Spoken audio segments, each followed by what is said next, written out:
#058, Apocalipse, estudando as profecias. Um estudioso da escritura chamado Richard Francis Burton se decidiu em favor de lhe chamar uma ilustração pictórica. Uma descrição apenas narrada não corresponderia à linguagem do apóstolo, ou descrever o que viu, mera representação cênica, não podia se relacionar com a abertura do selo. Entretanto, duas objeções se levantaram imediatamente à opinião de Richard Francis Burton.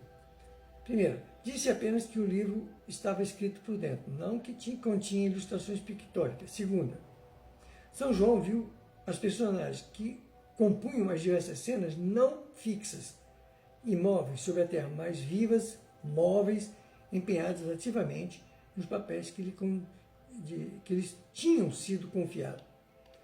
A opinião mais segura é de que o livro continha um relato dos acontecimentos que haviam de ocorrer.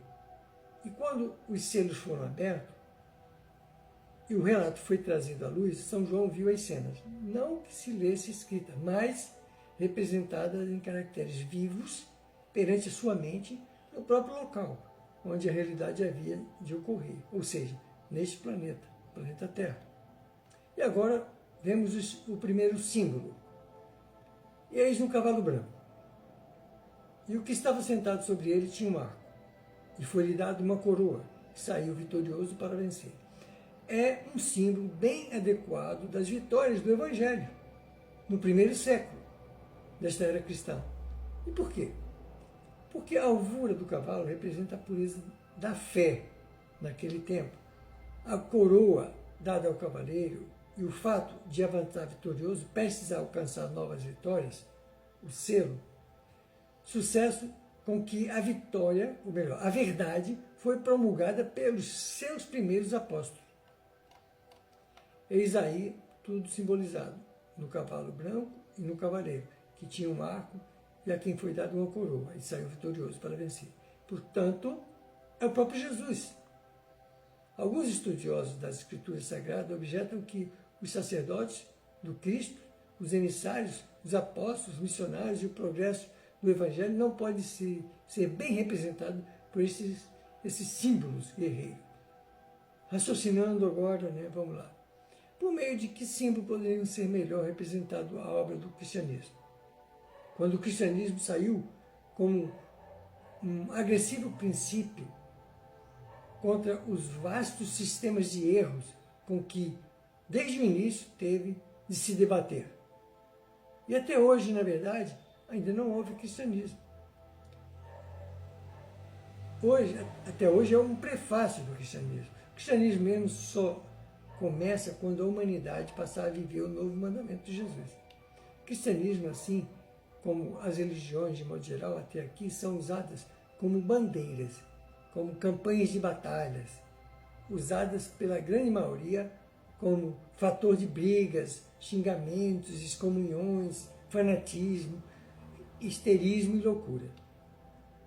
Bom, seguindo, o cavaleiro que estava sobre o cavalo saiu para onde? Ora, o Evangelho é para o mundo.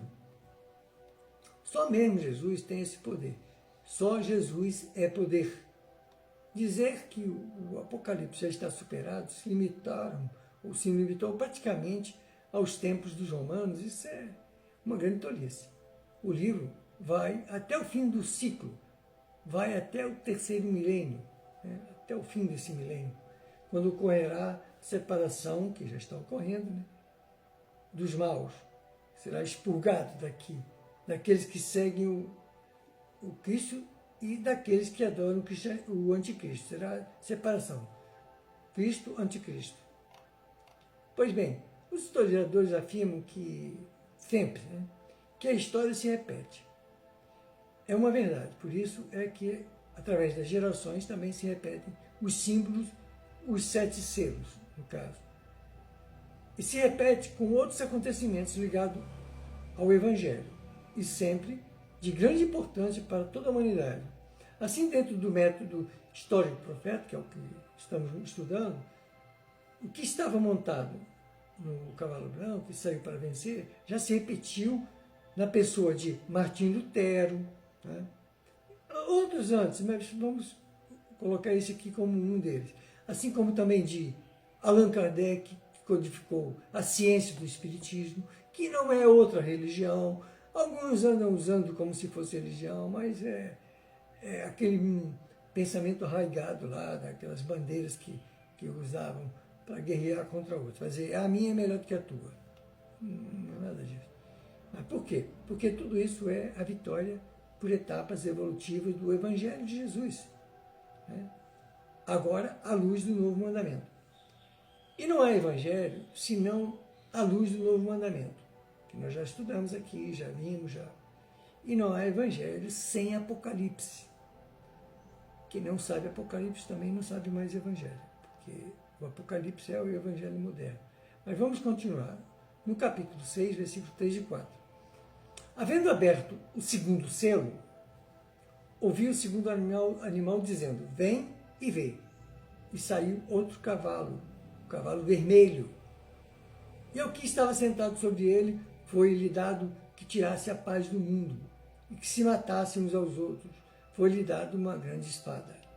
Primeiro aspecto notável neste símbolo talvez seja o contraste na cor do cavalo, ou dos cavalos, né, comparando o branco com o vermelho.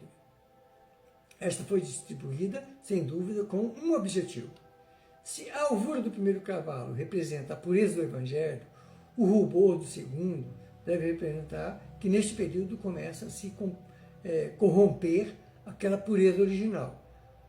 O ministério da iniquidade, né, como nós já falamos em outra hashtag, como dizia o apóstolo Paulo, operava já nos dias de São Paulo, apóstolo também, em São Pedro. Parecia que a igreja estava agora tão corrompida que requeria esta mudança na cor do símbolo. Começaram a levantar erros, essas igrejas, né? Introduziu-se no mundo com o mundanismo. O poder eclesiástico procurou aliança com o poder secular. Daí resultaram perturbações e comoções. Vocês sabem, né? O poder secular é o poder político, poder do Estado. Então, quando houve essa união do poder religioso, né, com o poder secular, aí houve aquilo que nós já estudamos lá quando se estabeleceu o papado. Vamos ficar por aqui hoje.